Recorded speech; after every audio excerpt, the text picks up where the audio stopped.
The architectural environment of the Cooper Union Lecture Hall was fundamentally configured for a standard political exchange. 800 individual seats were occupied to maximum capacity. Broadcast cameras were locked into fixed positions, and overhead stage lights were explicitly calibrated to visually wash over the central panel. The historical weight of the room, the exact physical location where Abraham Lincoln delivered his 1,860 address, functioned as a silent structural anchor for the evening. Representative Alexandria Ocasio-Cortez entered this specific acoustic space with the highly calibrated momentum of an individual who systematically understood the mechanics of modern visual media. She wore a tailored scarlet suit.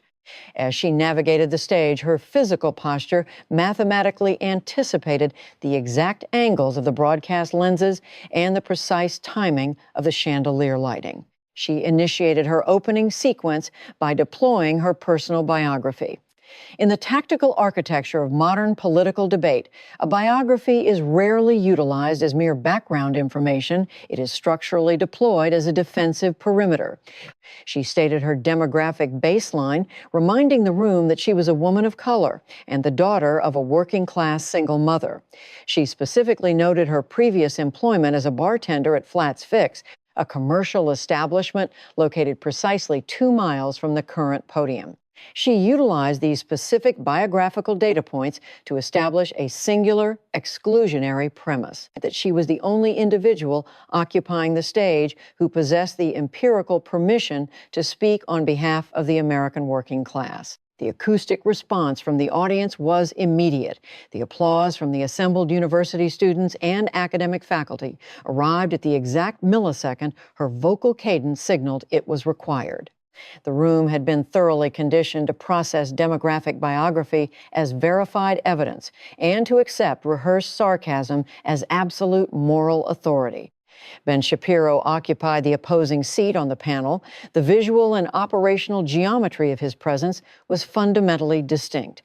He did not enter the facility flanked by a perimeter of legislative aides, communications directors, or theatrical supporters. He did not introduce any dramatic visual props to the physical space.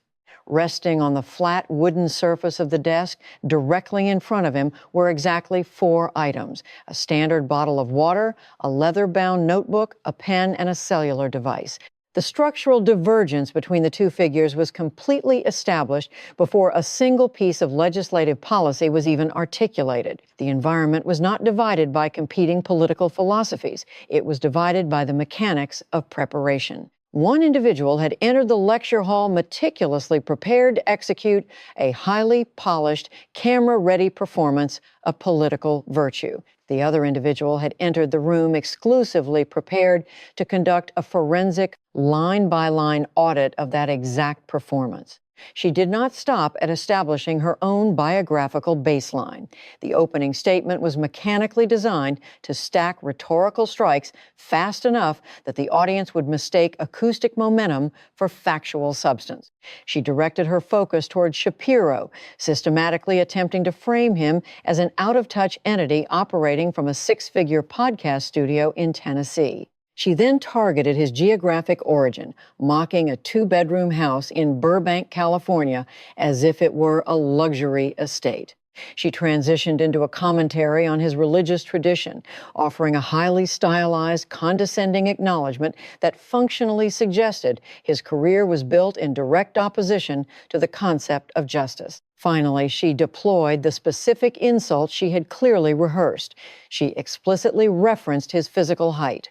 She stated he had built a career yelling at college freshmen, carefully noting that the majority of those freshmen were physically taller than him. The audience laughed.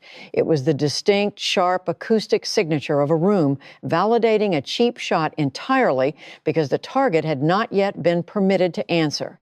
Shapiro did not attempt to verbally interrupt the laughter. His physical response was entirely microscopic. He reached for the leather-bound notebook. He clicked the pen. He wrote exactly 3 short lines onto the paper in highly precise handwriting. He mechanically underlined two of them.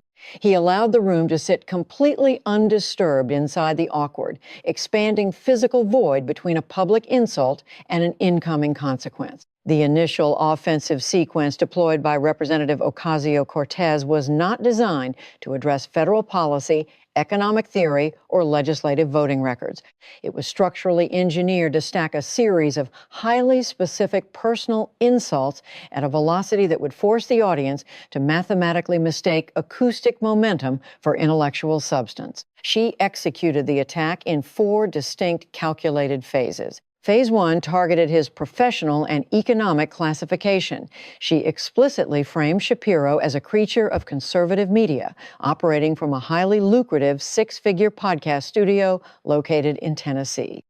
The operational logic was simple. By repeating the specific phrase, working class, in relation to herself, she attempted to establish a perimeter that would automatically invalidate any financial question originating from a higher tax bracket. Phase 2 targeted his geographic and developmental origin. She directed the audience's focus to Burbank, California. She actively transformed his childhood environment into a caricature of television producers and entertainment industry elite. The strategy relied on mocking a standard 2-bedroom suburban residence as if it were a sprawling European palace equipped with premium weather conditions. Phase 3 breached the perimeter of religion. She offered a highly stylized statement that structurally mimicked respect, explicitly noting the physical head covering associated with his faith. However, the actual payload of the sentence was engineered to publicly suggest that an individual adhering to a religion fundamentally built on the concept of justice had somehow dedicated his entire professional existence to destroying justice itself. Phase 4 was the terminal strike, relying entirely on a biological metric. She targeted his physical height. It was a deeply rehearsed maneuver, mathematically calculated to physically diminish him in the eyes of the room before he was permitted to activate his microphone. She stated that his entire career consisted of yelling at university freshmen, explicitly noting for the permanent audio record that the vast majority of those 18-year-old students were vertically taller than him. The progressive sector of the audience generated loud, sustained laughter. The acoustic reaction was standard for this specific environment. Cheap, biological insults inherently sound like acts of moral bravery when the designated target has not yet initiated a response. The silence that followed from Shapiro was the initial, highly visible indicator that the scheduled political performance was suffering a catastrophic system failure. The moderator visually scanned the space, looking at Shapiro, verifying her printed notes, and looking back at Shapiro. The established rhythm of a standard political panel had completely snapped. Shapiro was not rushing to defend his physical stature. He was not pleading for institutional dignity. He was not elevating his decibel level to aggressively win back the acoustic dominance of the room. He simply finished writing his 3 short lines, secured his pen, and pulled the microphone precisely to the center of his physical space. When the audio transmission began, it did not carry the frequency of theatrical outrage. The familiar rapid-fire cadence arrived, but it was entirely clean and strictly controlled. It was not loud. It was not frantic. It was exclusively aimed. He bypassed the emotional perimeter of the insults entirely and initiated a forensic correction of the data. He began with the geographic data point regarding Burbank, California. He established the chronological baseline, the year 1990, when he was exactly 4 years old. He introduced the verified economic integer into the congressional record of the room. The median household income for that specific geographic coordinate was exactly $42,000. He detailed the physical density of the structure she had previously mocked as a palace, a biological family of 6 individuals permanently occupying a residential structure containing exactly 2 bedrooms. He then introduced a localized economic indicator regarding his father. His father provided mechanical labor by playing the piano for localized car dealership commercial broadcast. The capital generated from this specific labor was explicitly utilized for a singular purpose, so that his sisters could possess physical shoes. He immediately transitioned to the biological metric. He noted maintaining absolute vocal neutrality, that 5 feet and 9 inches is the exact verified median male height within the borders of the United States. He stated that he had been mathematically aware of this specific biological fact since he was 14 years old. He then isolated the psychological reality of her attack, the fact that a sitting member of the United States Congress had utilized a portion of her highly anticipated opening statement to focus on his skeletal structure revealed absolutely nothing about his physical body, but provided a massive amount of data regarding her lack of professional preparation. That was the first clean surgical cut, and the physical temperature of the lecture hall dropped. He did not request sympathy for being publicly mocked. He did not perform the standard political theater of being personally offended. The strategic objective was not to prove that the Congresswoman had been rude. The strategic objective was to empirically prove that she had been lazy. He delivered the final comparative metric. He explicitly informed her that he had spent exactly 36 minutes preparing verified documentation for this specific debate. Based on the opening statement she had just executed, she had apparently spent that exact same 36-minute block of time actively preparing the segment where she compared him to a fictional hobbit. He then asked, employing a terrifying measured politeness that structurally inflicts vastly more psychological damage than shouting whether they could now officially begin. The progressive section of the audience did not laugh. The acoustic void returned heavier than before. The highly choreographed political performance was suddenly experiencing a massive systemic receipt problem, and the actual receipts had not even been introduced into evidence yet. Representative Ocasio-Cortez physically tightened the muscles around her smile. She executed a single nod. She yielded the acoustic floor with the specific phrase, "By all means, Mr. Shapiro." It was the precise category of sentence a politician deploys to project graciousness while quietly, desperately hoping that the opposing entity is about to significantly overreach. Shapiro reached down and physically picked up the iPhone. "Then let's begin with a receipt," he stated into the live microphone. At that exact recorded second, the event permanently ceased to function as a clash of political personalities. It formally became a forensic review. The digital projection screen positioned behind the panel illuminated. The initial piece of evidence submitted into the forensic review was not an obscure, highly redacted financial document. It was a globally recognized photograph. The image displayed Representative Ocasio-Cortez physically ascending the steps of the Metropolitan Museum of Art on the 13th of September 2021. She was wearing a white floor-length gown featuring 3 massive red words stitched across the back, "Tax the Rich." Shapiro deliberately decreased his vocal cadence. In the discipline of forensic auditing, chronological dates and numerical integers require acoustic space to fully register. He systematically established the baseline parameters of the photograph. He noted the specific location, the Met Gala. He introduced the required capital for entry, individual ticket values mathematically ranging between $30,000 and $35,000. He identified her physical companion, her fiancé, Riley Roberts. He identified the creator of the garment, Aurora James, the founder of the design firm Brother Vellies. He did not offer any ideological commentary regarding the visual contradiction of wearing a wealth redistribution slogan at an elite celebrity gathering. He simply transitioned to the next digital slide. The screen displayed an official report generated by the United States House Ethics Committee, formally dated the 25th of July, 2025. At this precise moment, Shapiro's vocal delivery became entirely surgical. He read the institutional conclusion into the room's audio record. The congressional committee had voted unanimously that Ocasio-Cortez had fundamentally violated the House gift rule. The committee legally ordered her to surrender an additional $2,733.28 to Brother Vellies, alongside an additional $250 to the Costume Institute specifically to cover the cost of her fiancé's meal. He explicitly fortified the data points. He stated these were not conservative estimates. They were not generated by political media. They were the verified, bipartisan, unanimous calculations of the United States Congress. Representative Ocasio-Cortez physically parted her lips to initiate a verbal interruption. Shapiro did not raise his voice to overpower her. He simply elevated a single index finger. It was not the aggressive gesture of a political opponent. It was the mechanical instruction of an individual commanding a witness not to interrupt an exhibit before the exhibit had finished speaking. He bypassed the final verdict and began dismantling the structural timeline beneath it. He presented the initial valuation. The designer had originally established the rental rate for the gown at $1,300.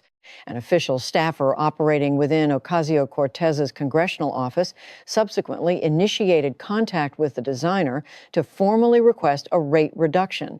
The designer complied, and the physical dress was ultimately rented for exactly $300. The Ethics Committee formally determined that this massive price reduction was directly connected to the promotional value of the Congresswoman's physical appearance. Shapiro isolated the mechanical irony. The message stitched onto the fabric demanded the taxation of the wealthy, yet the wearer had actively utilized her political fame to secure a massive financial discount. Then he deployed the terminal data point, the point that caused the entire moral architecture of the slogan to fundamentally collapse. The design firm Brother Vellies was not financially compensated until the 9th of March, 2022. This was exactly 6 months after the gala occurred. Furthermore, the payment was only executed after the Office of Congressional Ethics had formally initiated an active investigation in February. Shapiro stated the sequence with brutal, unadorned simplicity. The congressional office did not pay the vendor until the congressional office was caught not paying the vendor. He looked directly at her. He framed the exact parameters of the transaction. The individual who had constructed a massive national brand entirely around defending the working class had legally contracted a small, black female-owned design firm located in Brooklyn and subsequently left that specific working vendor waiting 178 days for a payment of $300. Faced with the rigid, chronological reality of the invoice, Ocasio-Cortez reached for the standard institutional defense. She verbally categorized the failure to pay as an administrative error. She characterized it as a procedural delay inherent to busy organizations. Shapiro immediately isolated the specific phrase. He categorized administrative error as the standard linguistic detergent utilized by the political class, a highly calibrated term designed to artificially shrink a moral failure until it acoustically sounds like a mere calendar mistake. He mapped the mechanical difference in how language is applied based on proximity to power. When an individual possessing massive political leverage forgets to pay a bill, forgets to report an asset, or forgets to follow a federal rule, the action is categorized as an administrative error. But when an ordinary working-class citizen executes the exact same physical failure, they are not categorized as administrative. They are categorized as delinquent. The Met Gala invoice had effectively dismantled the visual branding of the Congresswoman, but Shapiro was not finished. The physical dress was merely a public symbol, a glamorous contradiction that the general public could easily recognize. The significantly more dangerous architecture was not sewn onto a designer gown. It was buried deep within federal campaign filings. It was connected to her fiancé, Riley Roberts, her future chief of staff, Saikat Chakrabarty, and a complex money trail engineered to remain entirely invisible to the voting public. The room had barely processed the timeline of the unpaid invoice when Shapiro shifted the forensic microscope to the individual seated in the second row of the lecture hall, Riley Roberts. Shapiro did not introduce the fiancé utilizing theatrical melodrama. He did not level immediate accusations. He simply introduced August 2017, and he began with pure arithmetic. In the discipline of structural auditing, arithmetic is infinitely colder than accusation and mathematically impossible to charm. He established the financial baseline of Ocasio-Cortez's initial campaign for New York's 14th congressional district. It was a deeply underfunded operation, having raised approximately $3,300 from the public, while simultaneously expending over $27,000. The campaign was operating $24,000 in the red. She was a 28-year-old bartender challenging a 10-term incumbent, possessing a $3 million war chest. On the surface, it was a highly sympathetic narrative. But in forensic accounting, sympathy is precisely what makes a money trail dangerous. A struggling outsider campaign is an inspiring political story, right up until the verified receipts suggest that the outsider's boyfriend was being systematically paid through a political architecture controlled by her future chief of staff. Shapiro displayed the exact sequence of federal filings on the screen. On the 9th of August 2017, the brand new Congress Political Action Committee executed a $3,000 payment to Riley Roberts. The official federal label for this transaction was marketing consultant. Exactly 18 days later, on August 27, Ocasio-Cortez's own campaign committee executed a payment of $6,191 to Brand New Congress, LLC. The official label for this transaction was strategic consulting. On September 29, the Brand New Congress PAC executed a secondary $3,000 payment to Riley Roberts, again utilizing the exact label, marketing consultant. Shapiro allowed the mechanical reality of the sequence to settle over the silent room. The congressional campaign paid the LLC. The PAC subsequently paid the boyfriend. Both the PAC and the LLC were structurally controlled by the exact same individual, Saikat Chakrabarty. In the specialized vocabulary of federal prosecutors, this specific financial geometry is categorized as a pass-through. In ordinary civilian vocabulary, it is categorized as money laundering. Shapiro tightened the parameter of the audit. He analyzed the professional credentials of Riley Roberts to justify the marketing consultant designation. Roberts was a web developer specializing in user experience design, possessing absolutely zero credentials as a political marketing heavyweight. According to the verified digital record from August 2017, he possessed exactly 317 followers on Twitter. The mechanical conclusion was unavoidable. Either the political operation was executing the single most irrational hiring decision in modern campaign history by paying an unknown web developer for national marketing, or the Capitol was actively performing a function that its official label was legally designed to conceal. Shapiro then widened the analytical frame, moving from a $6,000 pass-through to a massive institutional structure. He detailed the operational difference between a PAC and an LLC. Under federal campaign finance law, a PAC is legally required to itemize its expenditures, rendering the capital flow visible to the public. An LLC, however, functions as a structural black box. It absorbs massive sums of capital under vague labels like consulting, fundamentally preventing voters and federal regulators from tracing the money's final destination. Shapiro displayed the federal data. The PACs associated with Ocasio-Cortez's political rise had systematically transferred approximately $885,000 into two specific LLCs. Once that massive sum of capital breached the perimeter of the LLCs, it vanished from public tracking.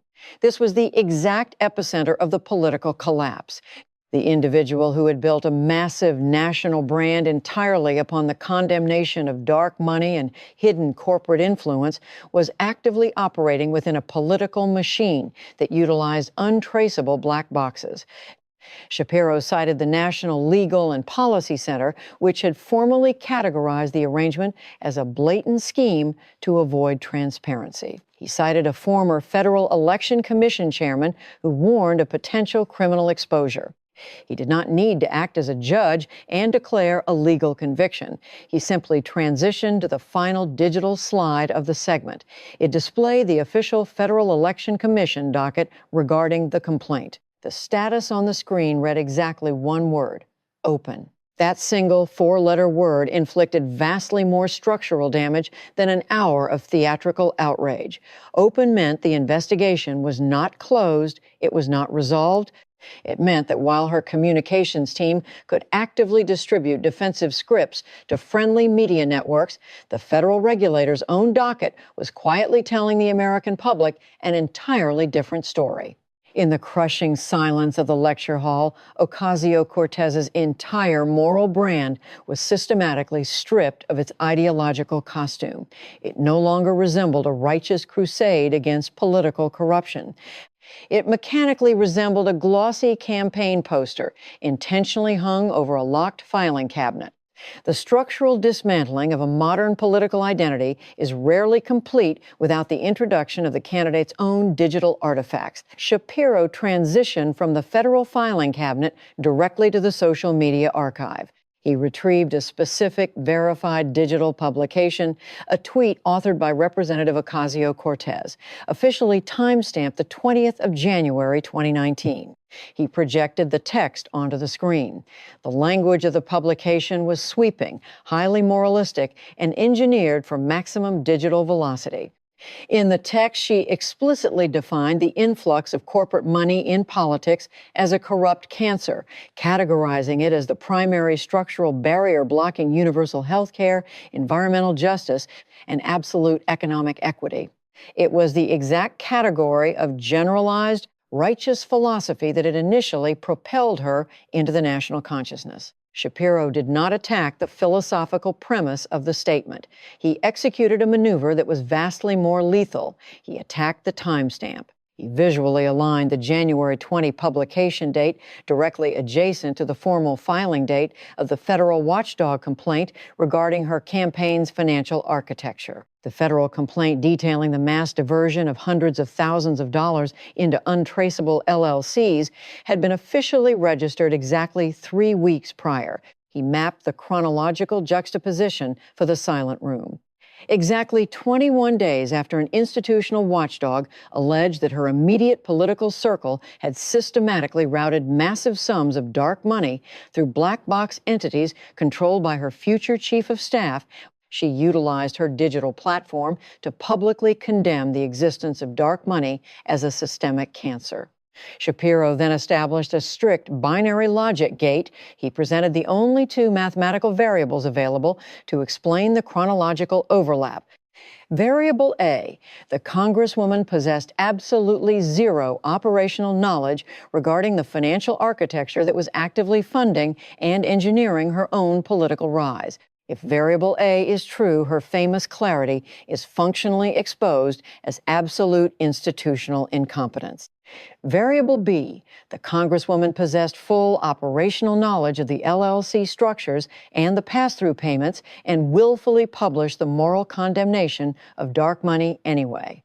If variable B is true, her outrage is mathematically exposed, not as moral purity, but as highly selective enforcement equipped with premium graphic design. He permitted the room to process the binary. There was no third variable. At that precise moment, Ocasio-Cortez's left hand migrated downward toward the engagement ring, resting on her finger. She did not twist the jewelry. She did not adjust its positioning. She simply applied sustained, rigid physical pressure to it. It was a microscopic biological gesture that telegraphed to the entire lecture hall exactly what her vocal cords completely refused to articulate. The forensic receipts had systematically advanced.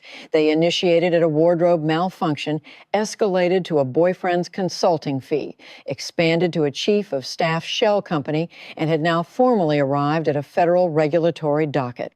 Every sequential step in the audit had mathematically reduced the scale of her opening joke about his physical height, rendering it increasingly cheap, remarkably small, and visibly desperate.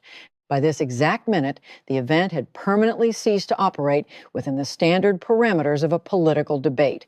She was no longer engaged in an ideological conflict against Ben Shapiro's conservatism. She was trapped in a hostile, unyielding cross-examination against the verified paper trail of her own political mythology. The Met Gala photograph had empirically exposed the massive gap between the socialist slogan and the unpaid Brooklyn invoice. The Riley Roberts financial transfers had empirically exposed the gap between her outsider branding and her insider capital routing. And the $885,000 LLC network had exposed the profound gap between anti-dark money preaching and a political machine highly comfortable operating inside opaque containers. Shapiro did not need to artificially elevate his vocal volume. The digital device resting on the table executed the acoustic dominance for him. He placed the iPhone face up on the mahogany surface, the screen still actively glowing. The device possessed the singular, terrifying advantage that every modern politician fundamentally fears.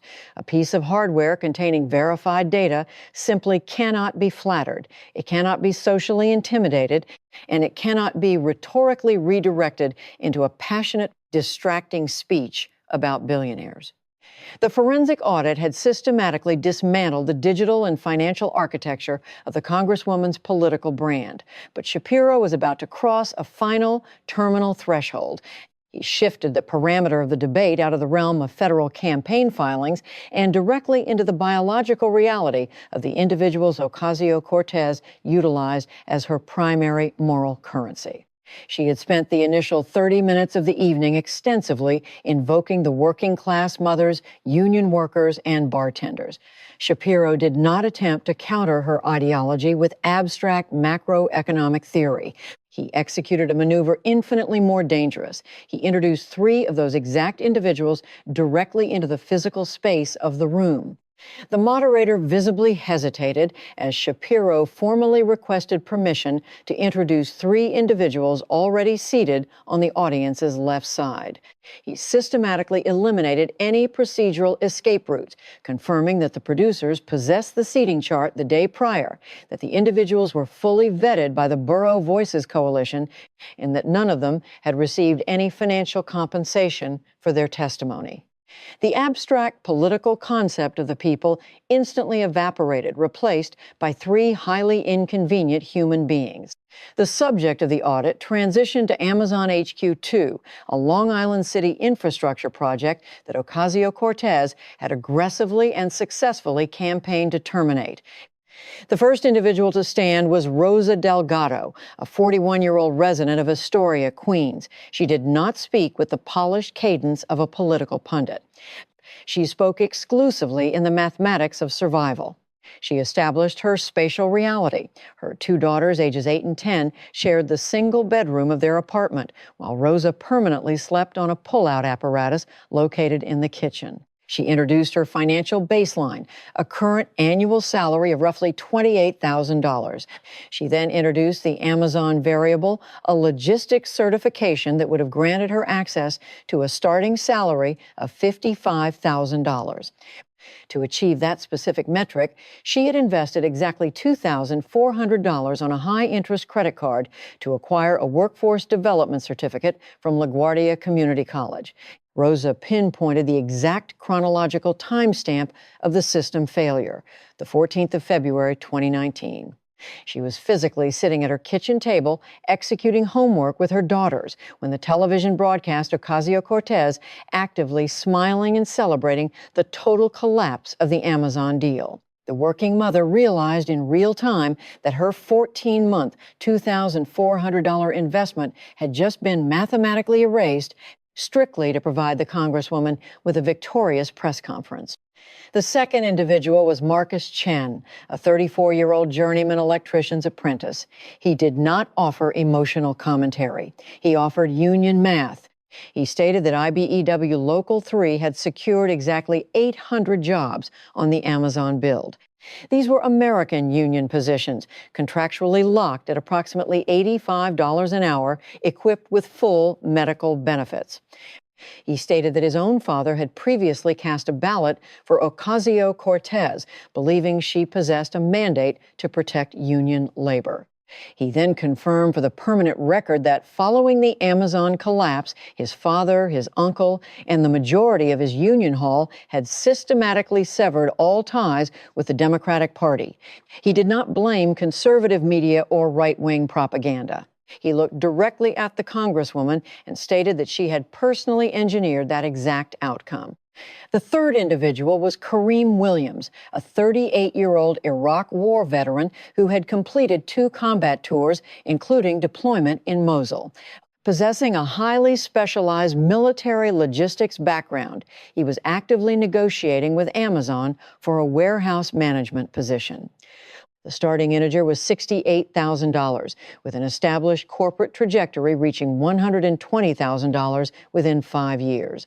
He then delivered the brutal comparative reality of his current existence following Ocasio-Cortez's political victory.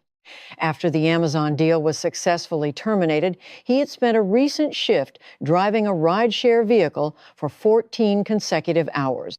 The total financial yield for that labor was exactly $96. The testimony of the three citizens accomplished what the digital documents could not. The FEC filings proved institutional contradiction. Rosa, Marcus, and Kareem proved biological consequence. A political communications team can utilize vocabulary to rebrand an unpaid invoice as an administrative error, but no amount of linguistic engineering can successfully rebrand a single mother's worthless $2,000 certificate into a progressive victory. Shapiro reached down and activated the iPhone one final time. He projected a 4-part visual matrix onto the screen. The Met Gala photograph, Rosa Delgado's certificate, the open FEC investigation docket, and a direct quote from former Governor Andrew Cuomo stating that narrow political interests had actively destroyed $27 billion in projected tax revenue. The Congresswoman had built a global brand by explicitly claiming she was an outsider fighting the corrupt system. Shapiro had just empirically demonstrated that the corrupt system was now actively wearing her face. He stated with clinical precision that she had utilized working-class New Yorkers as stage props and subsequently charged them admission to fund her own political brand. Throughout the entire sequence of the worker testimony, Ocasio-Cortez's left hand had maintained a rigid, desperate grip on her engagement ring. At the exact moment Shapiro uttered the word brand, the physical tension fundamentally failed. Her hands simply dropped away from the jewelry, heavily and completely exhausted. The diamond mounted on the ring caught the ambient light of the chandelier for a single fraction of a second, and then went entirely dull. It was the precise microscopic visual indicator that the performance had officially flatlined. Shapiro physically severed his visual connection with the cellular device resting on the desk. The hardware had successfully executed its operational function. He stepped marginally closer to the podium microphone, altering the physical geometry of his stance. The phase of the evening dedicated to submitting evidence into the record was formally concluded. The only remaining procedural requirement was the specific answer the Congresswoman had spent the preceding 45 minutes actively avoiding. He locked his visual focus directly onto her and established a strict, unalterable parameter for the final sequence. He requested exactly 3 answers. The acceptable vocabulary was mathematically restricted to a binary output, yes or no. He explicitly prohibited the deployment of campaign speeches, abstract theories regarding modern capitalism, or soft, generalized paragraphs detailing systemic injustice. He required 3 precise answers to 3 precise questions, constructed entirely from the architectural framework of her own verified record. The physical atmosphere of the 800-seat lecture hall completely solidified. The audience inherently recognized that this was not a theatrical maneuver designed for a viral television broadcast. This was the activation of a structural trap door. Shapiro deployed the first inquiry. He returned the chronological focus to the Metropolitan Museum of Art. He restated the verified integers, the $30,000 admission ticket, the unpaid $300 dress rental, and the specific black female designer operating in Brooklyn who was forced to wait exactly 178 days for compensation while the socialist slogan monopolized global media headlines. Was that woman fighting for working women in America? Yes or no, he asked. He allowed zero acoustic space for Ocasio-Cortez to transition the inquiry into a defensive lecture. He immediately deployed the second inquiry. He isolated the campaign finance structure, citing the candidate whose fiancé successfully absorbed a $6,000 payment from a political action committee entirely controlled by her future chief of staff. while her own localized campaign was operating $24,000 in the red. Was that candidate fighting dark money in American politics? Yes or no, he asked. He immediately deployed the third and final inquiry. He weaponized the geographic reality of the room, citing the sitting congresswoman who actively catalyzed the destruction of 25,000 local jobs and $27 billion in projected municipal tax revenue, while 3 specifically displaced working-class New Yorkers were physically sitting exactly 10 feet away from her. Was that congresswoman fighting for the people of New York or for the followers of AOC, yes or no? In delivering the terminal sequence, Shapiro did not elevate his vocal volume by a single decibel. The absolute absence of volume mathematically amplified the psychological damage. In the mechanics of political debate, a shouted question inadvertently provides a politician with a structural lifeline. It provides a frequency they can actively fight against, characterize as hostile, and politically reframe as a partisan attack. A quiet, measured question, manufactured exclusively from verified public documents, provides absolutely zero escape vectors. It leaves the target with nothing to manipulate except the specific answer they are desperately attempting to withhold. Ocasio-Cortez initiated a rapid visual scan of the physical environment, seeking an anchor. She looked first toward the second row, seeking Riley Roberts. But her fiancé was rigidly staring downward at his own hands, generating what had fundamentally become the most honest silence in the entire building. She pivoted her visual focus toward the audience's left, looking directly at Rosa Delgado. Rosa looked back. The working mother did not blink. Rosa was not occupying that specific chair to generate applause. She was not participating to manufacture a viral digital moment, and she was absolutely not there to rescue a political brand from the crushing consequences of its own operational choices. The seconds began to stretch, warping the temporal reality of the room.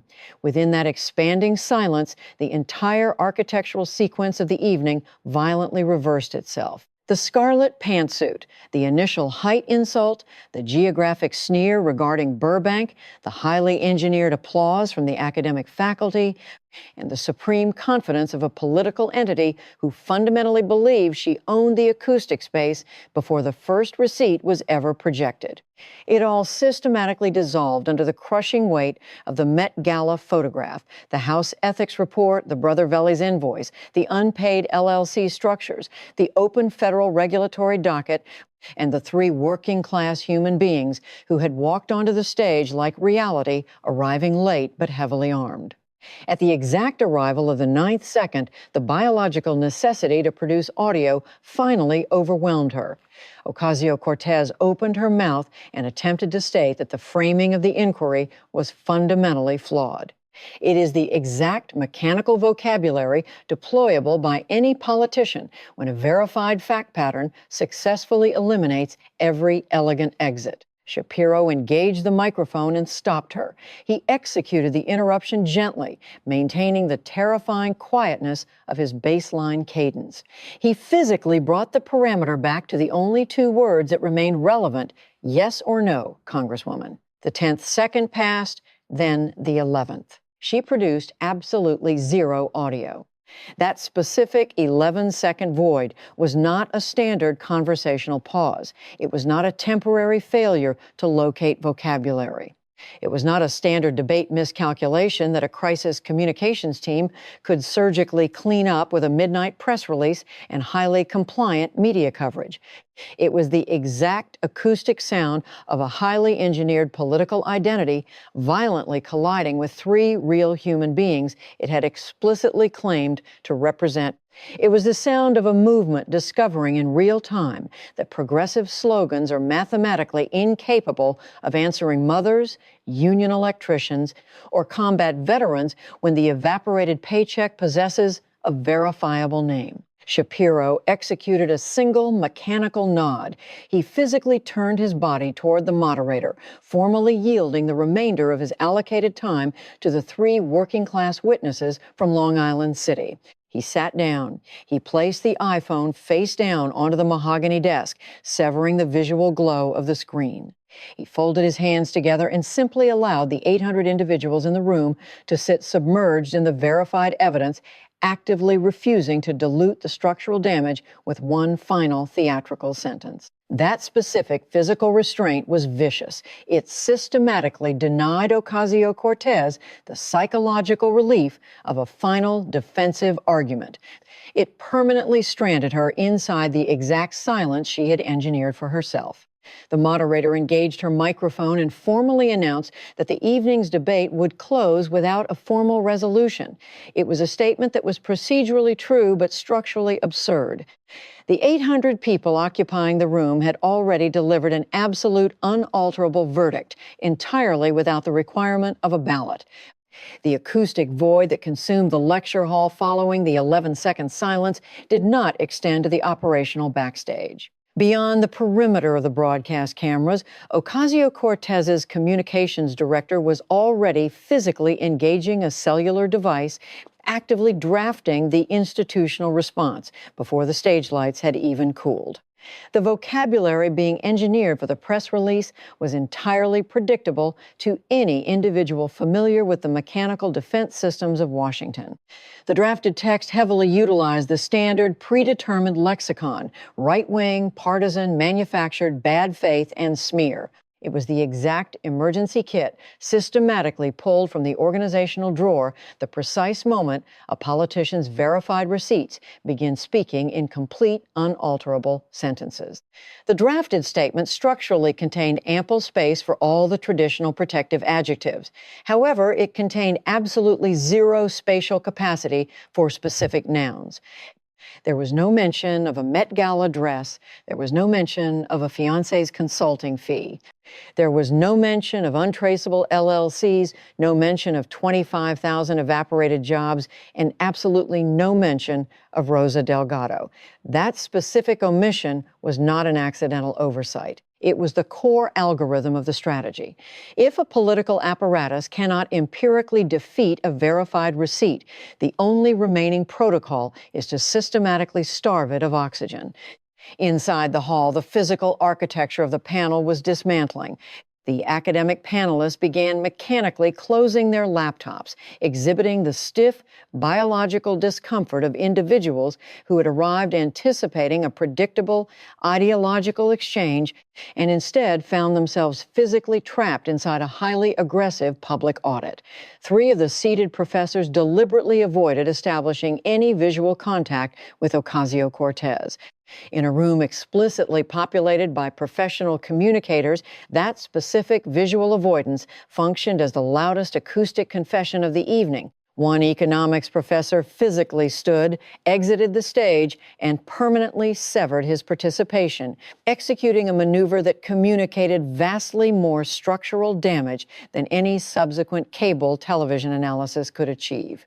Ocasio-Cortez initiated a series of small, mechanical rituals to artificially manufacture time. She gathered her printed documents, stacked them, placed them on the mahogany desk, and systematically stacked them again. Her left hand migrated toward the engagement ring twice and physically pulled back twice. It was a visual indicator that even her own familiar biological gestures had become entirely unsafe after the opposing counsel had successfully converted her ring, her fiancé, and an unpaid meal into primary exhibits of evidence. She proceeded toward the stage-left exit, flanked by her legislative staff in the exact same wedge formation that had delivered her to the podium 23 minutes earlier. The physical posture, however, was fundamentally altered. She did not execute a visual scan of the room. She did not look at Rosa Delgado, Marcus Chin, or Kareem Williams. She did not look at Riley Roberts. And she specifically did not look at the historical portrait of Abraham Lincoln maintaining observation from the upper wall of the hall. At the physical threshold of the exit door, she rotated her body. The movement telegraphed the biological desire for one final, controlled acoustic transmission for the broadcast cameras, a desperate attempt to manually retrieve one small fragment of the narrative. Shapiro was already mechanically packing his leather-bound notebook into his coat pocket. The directional microphone positioned in front of him remained active. He did not elevate his visual focus. He did not physically advance toward her. He did not attempt to convert the final integer into a theatrical performance. He simply stated, "Congresswoman, Lincoln was listening too." She produced zero audio in response. The heavy wooden door closed behind her. The mechanical sound of the latch engaging was acoustically quieter than the baseline hum of the chandelier, yet infinitely louder than the manufactured applause that had initiated the evening. The political performance was officially terminated, but the verified receipts remained permanently anchored to the table. The institutional aftermath expanded in concentric waves.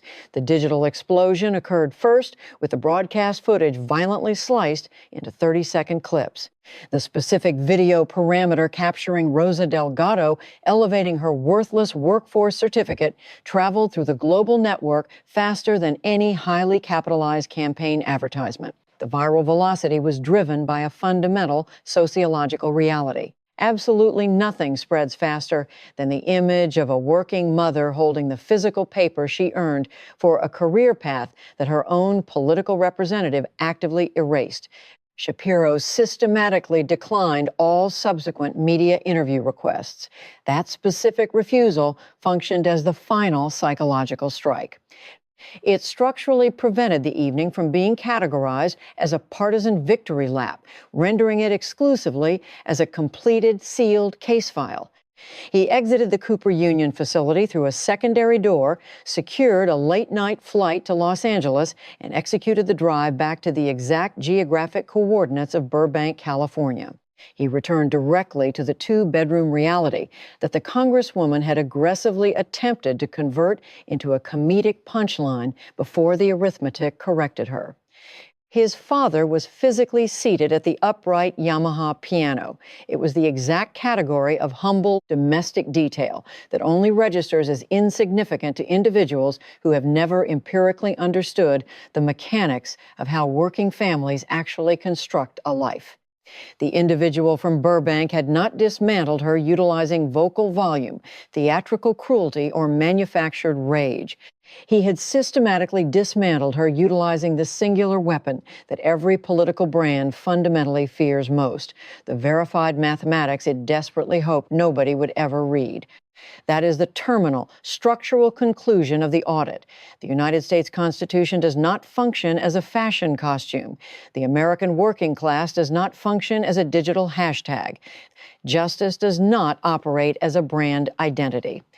And the specific phrase, tax the rich, is mathematically rendered meaningless when the individual wearing it physically leaves the invoice for someone else to pay.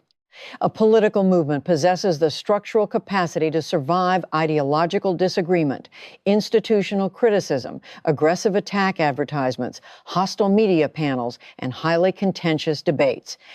But it fundamentally cannot survive an environment where the exact citizens it claims to represent begin demanding to see the receipts.